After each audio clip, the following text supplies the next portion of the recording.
Welcome to Out with Dan, the podcast that spotlights and examines the voices of LGBTQ+ authors, characters, and our allies. Together, we lift our voices and we tell our stories. I'm Dan White. Join me as I chat with this week's author.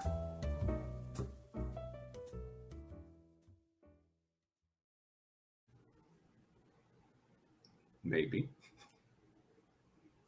Hello and welcome back to Out with Dan. I'm so excited to be talking to Eden Robbins today about the debut novel, When Franny Stands Up. What a well done job, Eden. Congratulations. Thank you so much, and thanks for having me here. Oh, I'm so excited. Give us a little synopsis of what this book is about. Sure. I have a very brief elevator pitch, which is it's a queer, marvelous Mrs. Maisel where jokes are magic. I set out to write a comedy about trauma. and just very briefly, it takes place after World War II, and the idea is that when men went off to war, male comedians also went off to war, and stand-up comedy became a thing that women did. And they developed a kind of magic called a showstopper, which is a kind of feeling that they evoke in their audience when the audience laughs. It's very different for every comedian. The most famous comedian in the world gives her audience an orgasm. The least famous comedian makes her audience feel that satisfaction of arriving at a bus stop just as the bus arrives. And our main character, Franny, is dealing with sort of her brother, who she used to be very close to, came back from the war with PTSD. She is dealing with her own traumas and falls into stand-up comedy and learns about how she might be able to heal herself and the people around her. I love it. You have hit the nail on the head, and we're going to have to get into all of these good things because this is just so delicious. You know, one of the things that I noticed with Franny, Leon, Mama, and Papa is there's such a close-knit family, and there's a lot of Jewish jokes thrown in. Yes. And they're thrown in perfectly. And I mean that sincerely because there is something about Jewish humor, which is different than other kinds of humor, especially when it comes to a family dynamic. Mama and Papa, I just want to go live with them the rest of my life. They're adorable. So tell us about Mama and Papa, and were there any real life influences that came into that? Yes. So my family is Jewish, and I'm sorry, I'm right by a window, so this light keeps coming in. My family is Jewish, and this is loosely based on my dad's side of the family who are Jewish, who lived in Oak Park, which is where the book takes place. So a lot of the stories actually come directly from my family. Humor is very important to us, and I think to Jews in general, and I would say to like oppressed people in general. It's kind of a way of owning the things that happen to you, you know, and sort of reconfiguring traumas and bad things in a way that makes sense. And it's a very culturally important thing to us. So Mama and Papa, they are very loving, but a little clueless. They both come from traumatic backgrounds. They don't talk about it really. This also comes from my own family where like, it's very hard to find any information back a couple of generations. Like I don't even know the names of some of my great-grandparents. So they don't like to talk about it, but they still sort of own and love their culture and their history and their children and all of this. And they're very funny. They have a very funny sort of, it's almost like a comedy show within their own house. Which is one of the things that I love because you've woven into this story a multi-generational set of comedy. They may not be arriving at comedy the same way, but they find humor in things. And I do, you know, there's a little saying that we have to play the hand we're dealt. Yeah. You know, once we're born, we're here. And it's up to us to play the best hand we can with what we have. And it's also important to run away, which some of your characters do in different parts of the story. And that's okay too, because I think society teaches us that running away is a bad thing. Not if it's for survival. That's what you must do. So, and you brought Leon back from World War II with PTSD, and you dealt with it very head on. Because I think when someone does have PTSD, no one knows how to relate to them because that's not their experience. They do the best they can. Yeah. And that's something so loving about Franny, that she's worried in one sense and she's determined in another sense. And so it was great seeing that develop. Thank you. And then there's the Blue Moon, which is so delicious. So tell us about the Blue Moon. Okay, so the Blue Moon is very heavily influenced by a real club in Chicago called the Green Mill. You might notice the connection in the name. I love the Green Mill. It is a magical place. It is a place where Al Capone used to go. It feels like walking into another world. Like, it's very dark. The walls are mirrored. There's all the upholstery is green. It's just this wonderful place. So like, and they have jazz events and comedy and poetry and all of this stuff. And so I love the vibe of it there so much that I really wanted to set something there. It's also the very first bar I ever went to when I was 16 years old. Wow. With this is super nerdy, actually. My high school English teacher was really involved in the slam poetry scene. And so he took a bunch of us to the Green Mill for their slam poetry event on a Sunday. So it's always felt very magical to me. So I based the Blue Moon off of it. I love that. I mean, that was a progressive teacher too. So yeah, I know, right? Very cool. So the mob figures into this, as the mob really did in real life in so many clubs, especially in the past. I'm sure they might have some today. I just don't know them. Yeah. And I'm not willing to go ask them. But you know, you've taken this concept of a club, and it's owned by the mob and the mafia, and you've given it realness about what really does go on, because as the mob brought things out that nice little Christian clubs wouldn't have done, or, you know, nice respectable joints didn't do, the mob did, because they knew there was an audience for it. And that's in a lot of ways, it was a really great thing, because as society has progressed, we really do realize that we need all kinds of clubs, not just the ones that are sanctioned by the city we live in or what have you.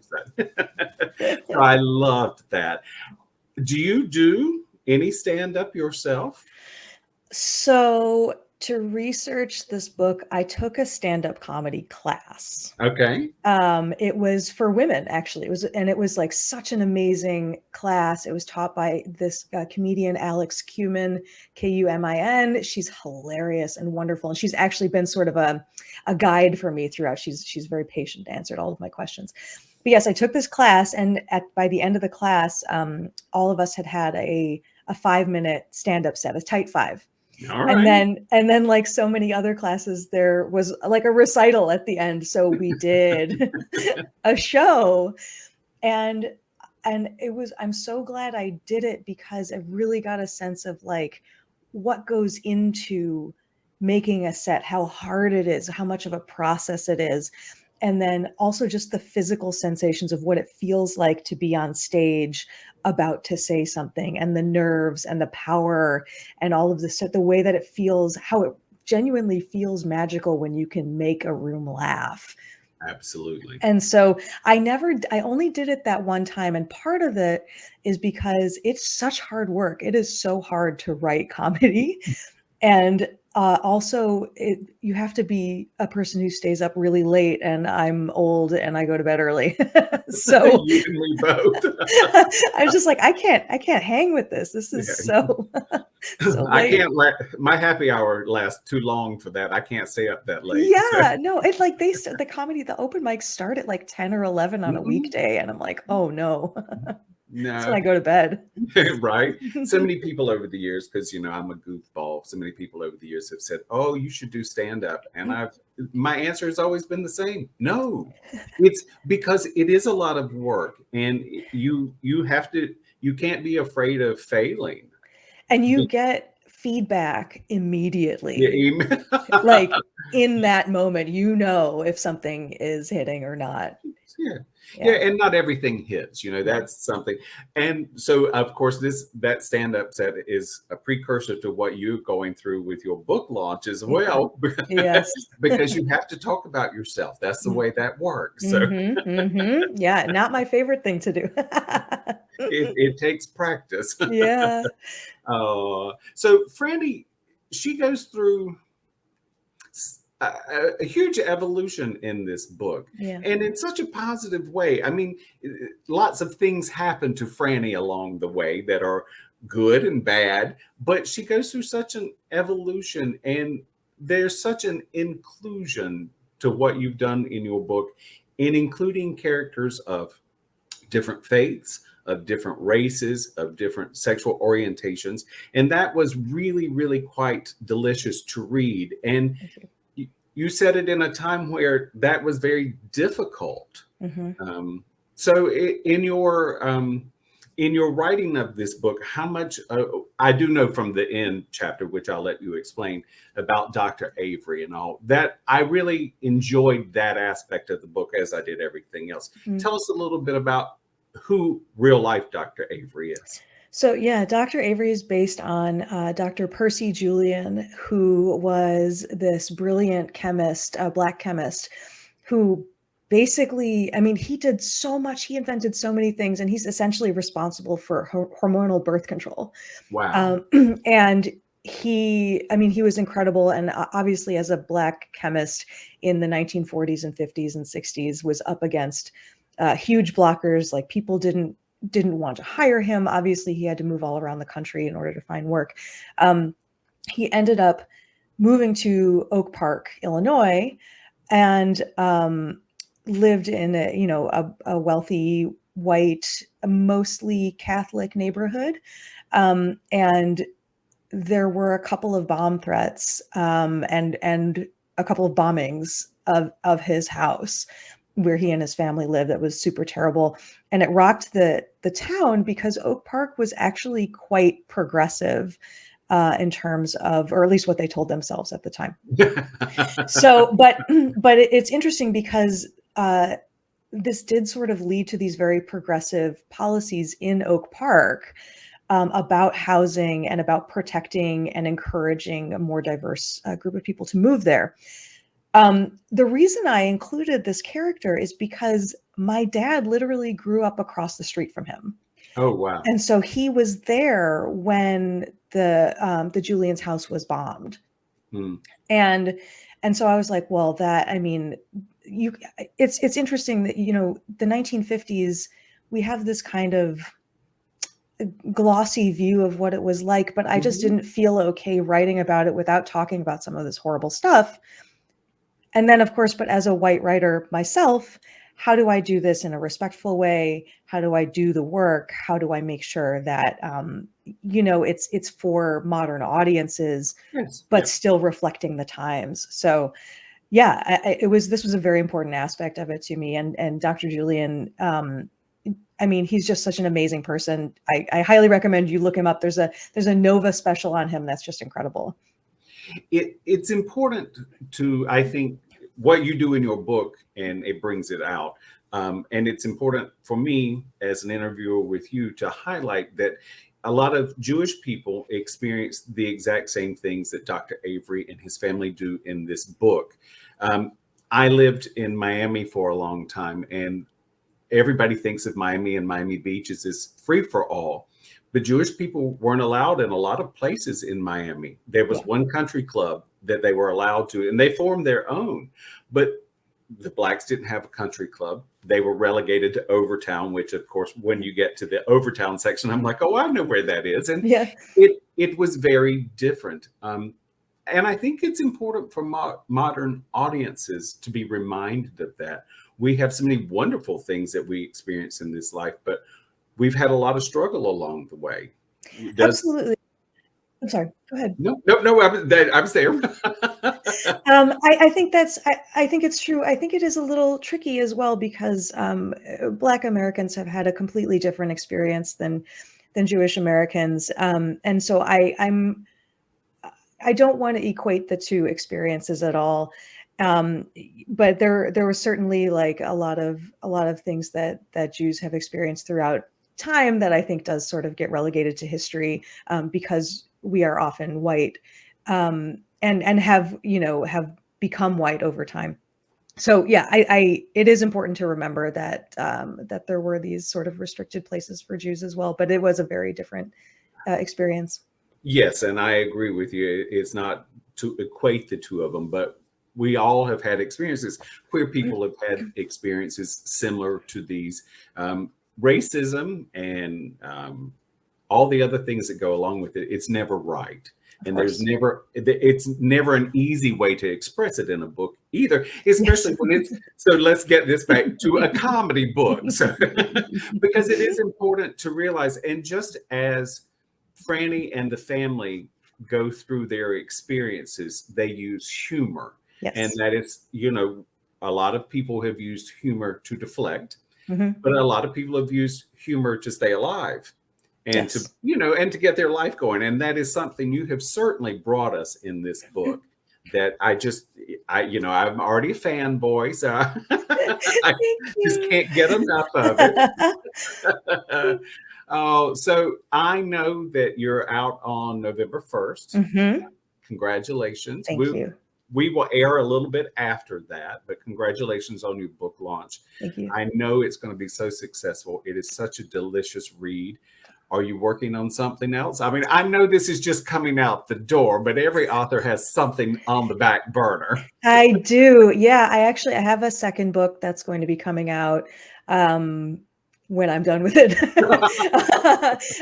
This one is very different. So we talked about this a little bit before. I write because I like to surprise myself. I like to feel free. Writing during the pandemic has been so hard, and so just trying to find something that holds my attention and interest. So this book is going to be very different. It's actually it'll be sort of a humorous book about death. All right. Humorous in the same way that Franny is. So like deals with serious stuff, but there's some humor to it. It's actually a non-traditional narrative, and it's going to be a collection of obituaries, a narrative told through obituaries. I love it. What a novel idea, Eden. Thanks. Congratulations. But long before we get to that, yes, When Franny Stands Up is fabulous, and it is out now. Do you have a website or social media you'd like to share? I sure do. My website is it's monkeysthumbs.com. Okay. Just exactly how it sounds. And my social media, all of them, Twitter, Instagram, are what I use most. And it's just Eden Robbins. So EdenRobins. Perfect. Thank you so much for joining me, Eden. Thank This you has so just much, been Dan. delicious. It's so fun. Thank you so much for having me. And best of luck to a successful launch. Thanks. I'm so excited for you. Thank you so much. Sure. Hang on for me just a second. Thank you for joining me for this week's episode of Out with Dan. You can find more information about this podcast and its host at OutWithDan.com, on Twitter at OutWithDan, and on Instagram and Facebook at GoOutWithDan. This podcast is hosted by Authors on the Air Global Radio Network, and the theme music is provided by bensound.com. Join us again soon for the next episode of Out with Dan.